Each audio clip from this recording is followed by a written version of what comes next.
Bharatiya Sakshya Adhiniyam 2023 section 2 subsection 1 clause பியில் conclusive proof அறுதியான நிறுவனம் அறுதியான சான்றுன்னு சொல்லியிருக்காங்க. The court shall and proof of one fact. நீதிமன்றம் என்ன சொல்லுது அப்படின்னா, அந்த நிகழ்வமைவை பற்றி ஒரு நிகழ்வமைவு உண்மை அப்படின்னு ப்ரூவ் பண்ணிட்டாங்க அப்படின்னா அதோட தொடர்புடைய மற்ற நிகழ்வமைவு ப்ரூவ்டு தான் அப்படின்னு சொல்லி கோர்ட் கண்டிப்பாக எடுத்துக்கும். இங்கே மேல ஷால் அப்போ கண்டிப்பாக ஒரு நிகழ்வமைவு உண்மை அப்படின்னு ப்ரூவ் பண்ணாலும் அதோடைய தொடர்புடைய மற்ற நிகழ்வமைவு ப்ரூவ் பண்ணப்பட்டதாக கோர்ட் ப்ரெசம்ஷன் எடுத்துப்பாங்க.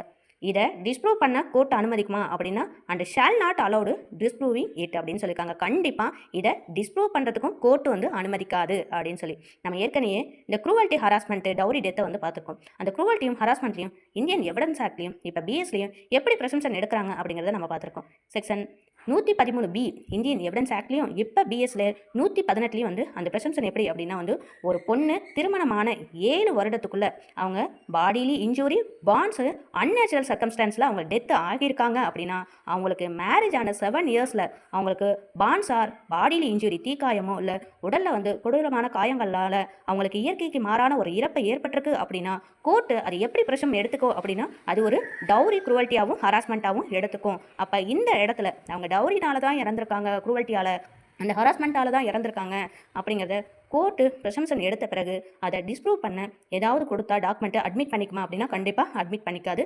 அதை தான் கன்க்ளூசிவ் ப்ரூஃப் அப்படிங்கிறத நம்ம ஒரு மைண்ட் செட் பண்ணி வச்சுக்கிறோம்.